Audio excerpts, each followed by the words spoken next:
Alors, bienvenue les gars sur Plastic Dream pour une nouvelle vidéo. Alors, une vidéo de présentation un peu spéciale parce que ça faisait des années que j'attendais d'avoir un kit comme ça. Et je ne l'avais pas fait, alors pas pour des raisons financières, même si c'est des kits qui sont relativement chers, mais c'était plutôt parce que j'avais pas de vitrine, quoi. Voilà. J'avais pas de vitrine de dispo. C'est une nouvelle collection, donc ça concerne la Première Guerre mondiale. Donc toutes mes vitrines sont, enfin j'ai une vitrine, deux trois vitrines de Deuxième Guerre mondiale et une vitrine aviation moderne. Voilà, je ne pouvais pas mettre des avions de la Première Guerre mondiale enfin, dans ces vitrines-là, quoi. Donc il fallait que j'attende d'avoir une autre vitrine, de la placer correctement, etc. Et puis voilà, tout un tas de trucs. Et là finalement, ça y est, j'ai pu trouver une place pour une vitrine, j'ai pu acquérir une belle vitrine. Donc je peux commencer à monter ces avions de la Première Guerre mondiale. Donc j'ai acheté ce premier kit. Donc voilà. Donc vous en avez déjà entendu parler, j'imagine, les Wingnut Wings. Alors c'est une réputation d'enfer hein, sur internet, ça fait des années que je rêve d'acheter une boîte comme ça. Alors moi j'achète toujours, j'achète pas les boîtes à l'avance, quoi. J'achète les boîtes au fur et à mesure des montages. Bon, ça m'arrive d'avoir, comme en ce moment, un an et demi de montage devant moi, mais jamais plus, quoi. Je ne suis pas un collectionneur de boîtes. Donc j'ai attendu le dernier moment. J'ai choisi celui-ci parce que c'est un des plus simples. Donc pour un des premiers, avec les haubans et tout ça, il fallait pas prendre quelque chose de trop compliqué, quoi. Quelques vidéos sur internet de montage, notamment fait par Squeleton, je crois, oui, qui a fait un montage à peu près complet. Alors j'ai pas déballé, enfin j'ai ouvert un peu la boîte pour regarder la notice, mais j'ai pas déballé le truc en plastique. Donc la boîte est assez lourde, c'est 1,32 hein. Donc voilà ce qu'on nous propose comme choix, oui, il y a pas mal de livrets, 1, 2, 3, 4, 5. Moi je vais faire la bleue là certainement, ça me plaît beaucoup. Voilà, l'explication aussi classique. Alors, le boîtage est super, hein, le box art est vraiment génial.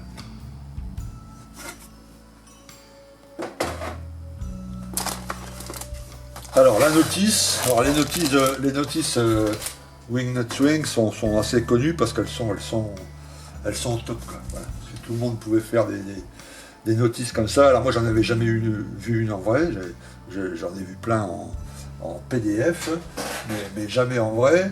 Et là je dois bien avouer que l'avoir dans les mains, papier glacé, machin, enfin tout est bien expliqué, c'est top, hein. Donc première page, bon, classique, hein, les grappes disponibles dans le kit, les codes couleurs avec les références Tamiya, Umbrol et en fédéral standard. Donc suivant le type d'avion hein, que vous avez choisi, enfin suivant la livrée, moi j'ai choisi, donc là ça va être le bleu là, light blue, voilà un mélange de XF2 et de XF8, mais j'ai de la MRP qui je crois qu'il va tomber vachement bien. Donc je prendrai plutôt celle-là, je ferai des tests. Voilà, tout est bien. C'est pas mal qu'il y a les FS parce que quelquefois, vous voyez, sur les MRP, par exemple, il y a le code fédéral standard, donc on peut toujours choper là un peu. Alors, je bois un petit coup.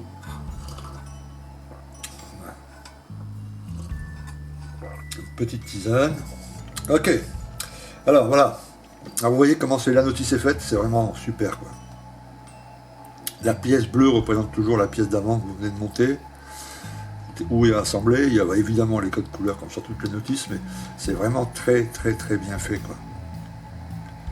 Voilà, il y a des photos également du vrai appareil avec un texte expliquant l'apport de l'étape. Voilà, parce qu'il y a plusieurs options, évidemment, il y a eu beaucoup de camels et chaque pilote avait un peu choisi sa disposition de cadran ou de couleur de cockpit, donc il y en a plein de différents, donc ils expliquent là en dessous quels étaient les plus communs, etc. Donc c'est plutôt pas mal, puis des photos couleurs d'une reconstitution, vous voyez, où on se rend bien compte, notamment des câblages, etc. Donc ça c'est cool. Voilà. L'étape 2, tout continue toujours par le cockpit, là encore plein de photos. Donc étape 3, ça commence à se compliquer, parce que, enfin étape 2, parce qu'il y a tout le câblage qui est fait là. vous voyez. Donc il faut du fil en 0,15 et en 0,10. Moi j'ai commandé que du 0,15 chez EZ-Line, là c'est ce qu'ils proposent dans la notice en disant que c'est les meilleurs câblages. Donc j'en ai commandé, là c'est une boîte anglaise. J'en ai commandé deux en 0,15 et en 0,30, je sais plus ce qu'il fallait à la fin là. Voilà, donc là on commence le câblage, donc toujours plein de photos hein, pour pas se tromper, ça c'est pas mal. Donc là il va falloir imiter le bois. Donc j'ai commencé à faire des tests sur des petites cuillères. Bon, je suis arrivé à des résultats pas trop mal je trouve. Et là encore c'est pas fini, hein, il faut que je passe un coup de clé à orange dessus, Tamiya. Mais bon, à la peinture à l'huile, hein. Donc c'est plutôt pas mal. Quand je viens éclairer, c'est plutôt pas mal, hein. Moi je trouve que ça va faire chouette quoi. Alors après suivant la variation de l'huile, on peut faire un bois plus chaud, plus clair, plus. Voilà. Le seul petit souci c'est que c'est assez long à sécher, là je l'ai fait hier soir. Bon c'est presque sec. Je crois qu'il va falloir laisser 48 heures à sécher, mais bon c'est pas un souci. Hein. Ok, on continue, donc là les ailes, donc tout va être en bleu, il va falloir faire un jeu de couleurs là sur les nervures, ça va être pas mal, il faut faire gaffe parce qu'il y a plein d'options, vous voyez les étiquettes vertes là, c'est pour, moi j'ai choisi l'option C, voilà, pour toutes les options qui concerneront le A, le B, le D, le E, enfin toutes les autres, j'aurais pas besoin de les faire, moi je m'occupe que du C. Donc là aussi, tout est câblé et tout. Quand il y a un passage délicat, il y a une petite photo du truc en réel avec des bonnes explications. Là aussi, voilà, assemblage des ailes,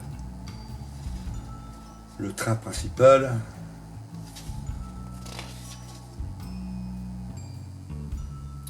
Donc moi j'aurais pas les bombes à faire, les bombes sont que sur le D et le E.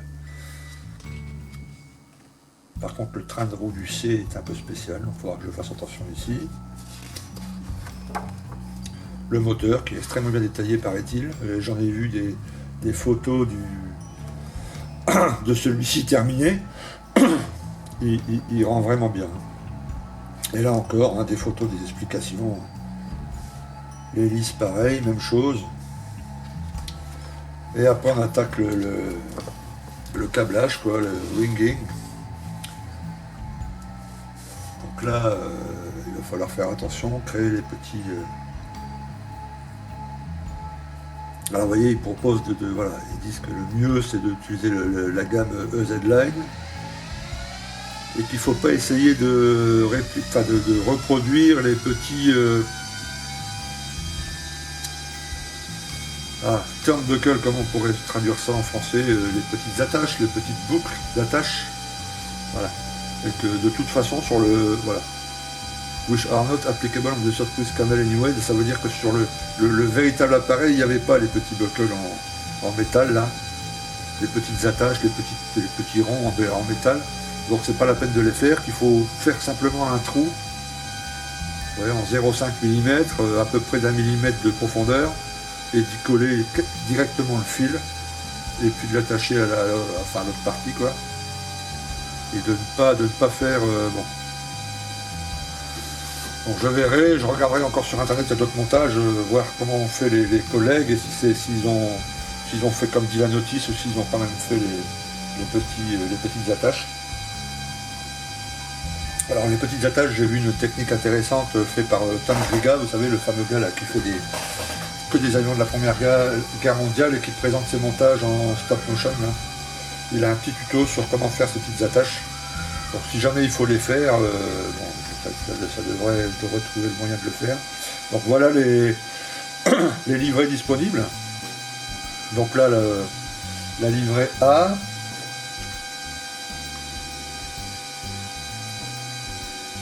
Un appareil GAC Manley février 1918, donc qui est pas mal aussi, hein, les couleurs. Mais moi je trouve que celui-ci, voilà, en bleu là comme ça, avec tout ce bois apparent là, puis là le côté métal. Les ailes sont en bleu aussi, hein, les deux ailes, alors pas le dessous mais le dessus, tout en bleu. Le dessous, est-ce que c'est bleu aussi?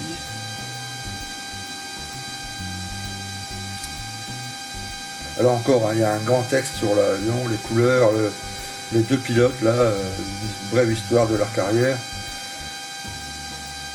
Je crois que c'est bleu aussi, une couleur crème en dessous. Tu vois, le T, c'est le bleu, là. Donc le petit train, mais le dessous, il n'y a pas vraiment de... Couleur D, c'est métal, ok. Le G, c'est bois. Bon, je lirai après le texte, mais je crois que c'est possible que ça soit bleu aussi. D'autres livrets proposés, la D, la E. Bon, là aussi pas mal, hein. Ça, c'est marrant qu'il n'y a pas une vue du dessous. Je crois que le dessous doit être comme ça. Tu vois, cette couleur un peu crème, là.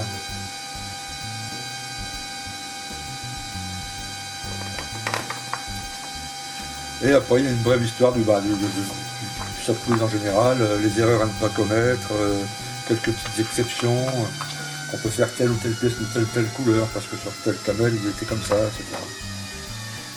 Voilà, on termine par une brève bio des 4 personnes qui se sont occupées de la maquette. Donc vous voyez, hein, c'est des notices comme ça, même Tamaya est battue. Hein. C'est vraiment pas mal. Hein. Alors après les grappes, donc là j'ai pas ouvert le sachet, je vous attendais.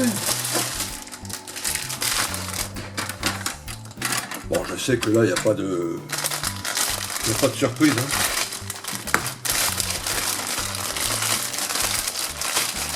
Donc tout regrouper, c'est vachement bien protégé, hein, la preuve. Chaque grappe est sous cellophane et toutes les grappes sous cellophane sont sous un gros cellophane. Ok, on va regarder tout de suite les ailes, parce que ça m'intéresse. Parce que les ailes étaient en tissu, donc il faut que ça soit, côté peinture, il faut reproduire un peu ce côté de transparence. L'armature était en bois.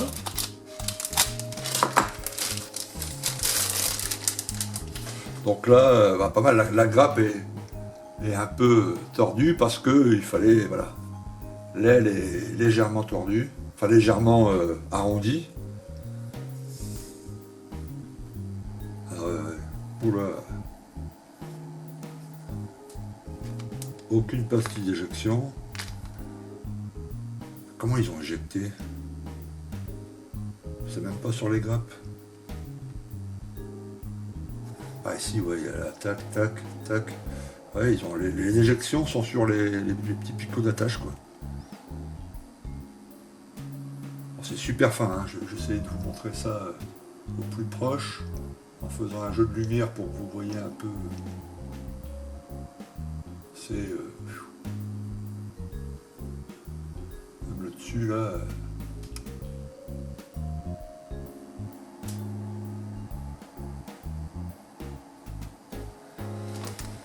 C'est extrêmement fin, hein. Bravo. Hein. Ah puis il y a 2 hélices, moi c'est super parce que suivant celle que je vais faire, l'autre je vais pouvoir m'entraîner. Oh c'est une finesse les gars.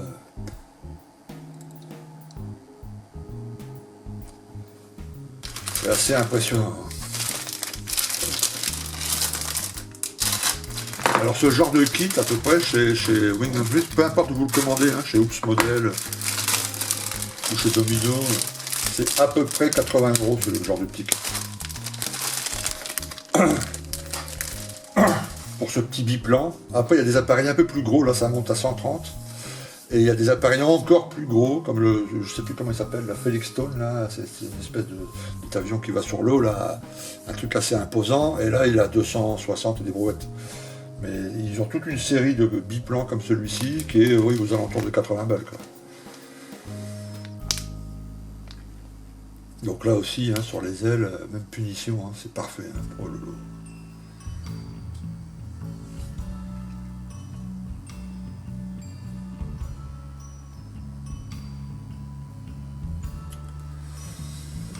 Les détails magnifiques, vraiment. Même l'intérieur, là. Alors là, je dois faire du bois. Je vais regarder parce que...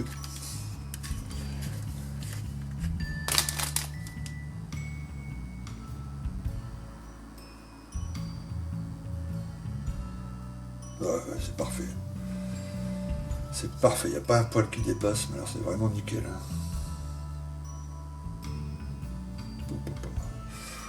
Voilà le tableau de bord ici.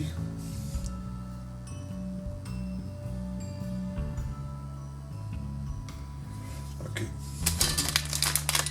La dernière grappe. Donc vous voyez, il y a 3 grandes grappes.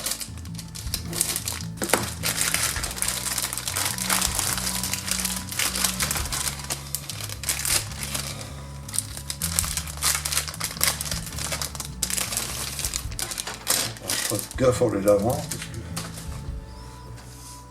Voilà, bon là le capot moteur, les roues, le petit siège en osier là.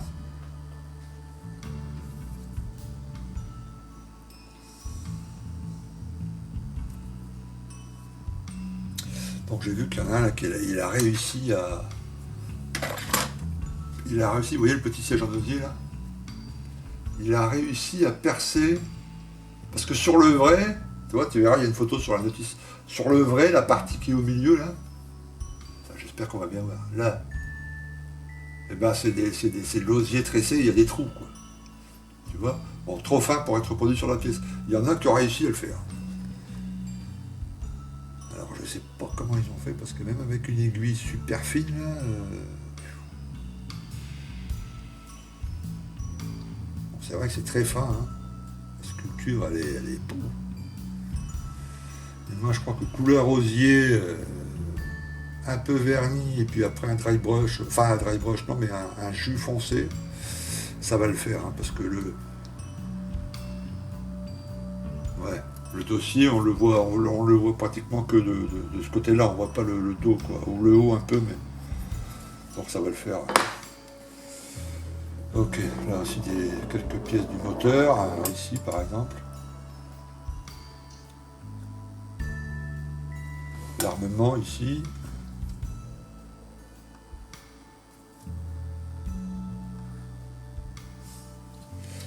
Alors la grappe moteur.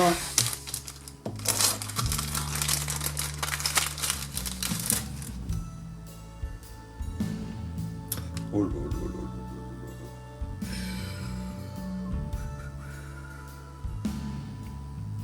Ah oui, oui. Oui, là aussi. J'espère que la vidéo va rendre justice, mais vous avez un gravage là-dessus, mais. Pouf.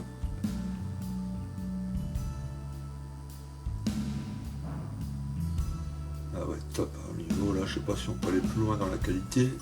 Là, ils sont au top, comme les grands Tamiya là. Hein. Enfin, je vous parle, vous savez, les dernières séries 32 ou le F4 là qu'ils ont sorti, enfin le Corsair, ils en sont à ce niveau-là, quoi.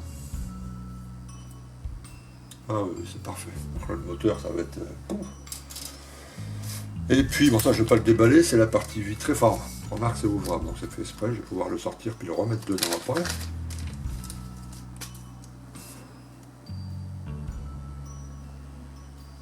Bon, il n'y a pas beaucoup de surprises à avoir. Hein. Quelques parties vitrées.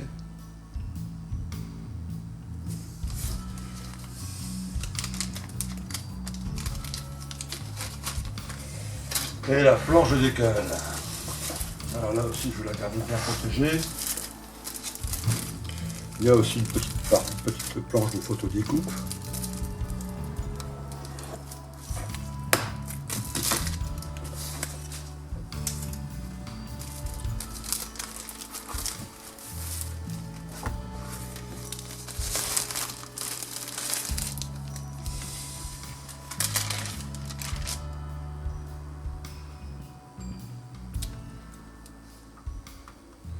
Alors, printed by cartographe. Bon, déjà, toi, moi, quand je vois une planche qui est légère comme ça, c'est très bon signe, tu vois.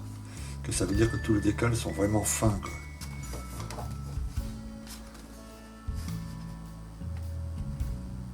Oh là là là là. Pourquoi toutes les maquettes sont pas comme ça?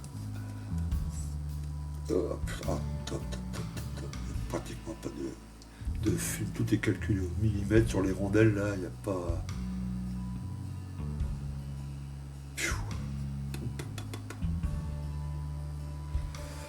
Bon, eh ben écoutez, une planche décale C'est top, hein. Comme le reste.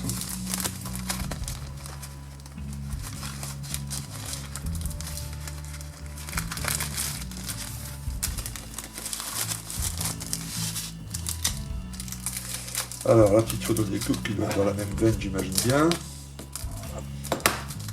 Bon, ça aussi, on va bien la protéger. Alors, voilà, là, il n'y a pas grand-chose hein, sur un petit avion comme ça, au 32. Enfin, la Première Guerre mondiale. Il y a une plaque de présentation hein, qu'on pourra toujours mettre devant. Il y a les attaches pour la ceinture, le petit viseur. Voilà, 2-3 autres petits trucs. Très très souple, très, super, très bien. Pour la ceinture, il faudra la chauffer pour la ramollir un peu. Pour ça, je vais la laisser là-dedans. Bon, bah vous voyez, hein, on met le prix, hein, c'est clair, ça fait un peu mal de mettre 80 € pour un kit comme ça au 32, un petit avion, surtout qu'on sait qu'il n'y a pas, par rapport à un avion de la Seconde Guerre mondiale ou à un jet moderne, il y a relativement peu de pièces. Hein, sur un avion, voilà, vous ajoutez des réacteurs, avec les jambes de train, des fois vous avez 40 pièces sur votre jambe de train. Enfin, j'exagère un peu, mais vous voyez ce que je veux dire. Alors que là, bon, au final, apparemment, je sais pas, il y a, toi, en plastoc, mais c'est d'une telle qualité, c'est d'une telle précision, que franchement, je regrette pas mon achat. Alors après, on va voir en montage, hein, on va voir comment ça se combine, comment ça s'assemble tout ça, mais d'après ce que j'ai lu à droite à gauche, là aussi, c'est un rêve, hein, ça s'assemble parfaitement. Donc je vais commencer le montage relativement rapidement, parce que j'ai plus que ma Panigale là sur le établi. Je suis en bonne voie de finition, je suis en train de préparer, enfin je vous dirai ça dans une vidéo consacrée à la Panigale, mais voilà, donc j'ai celui-là donc qui va être un top priorité et puis sur lequel je vais vraiment m'attarder. Je vais prendre vraiment mon temps. Et puis le petit tuto sur le shipping avec le 0 là. Mais ça va être un peu comme le sabre, hein. Je ne vais pas passer beaucoup de temps sur le montage, hein. Ça va se faire en quelques minutes sur la vidéo. Et je m'attacherai un peu plus à la peinture et à l'écaillage. Ok. Ok, et ben écoutez, voilà pour cette revue donc, du Wing Sopwith F1 Camel Le Rhône au 1.32. Montage très bientôt sur la chaîne et puis sur le blog Plastic Dream, aussi un peu sur le forum évidemment, mais surtout en vidéo et surtout sur le blog. Et puis on se revoit très très bientôt pour une autre revue et puis pour ce montage. A plus, ciao les gars.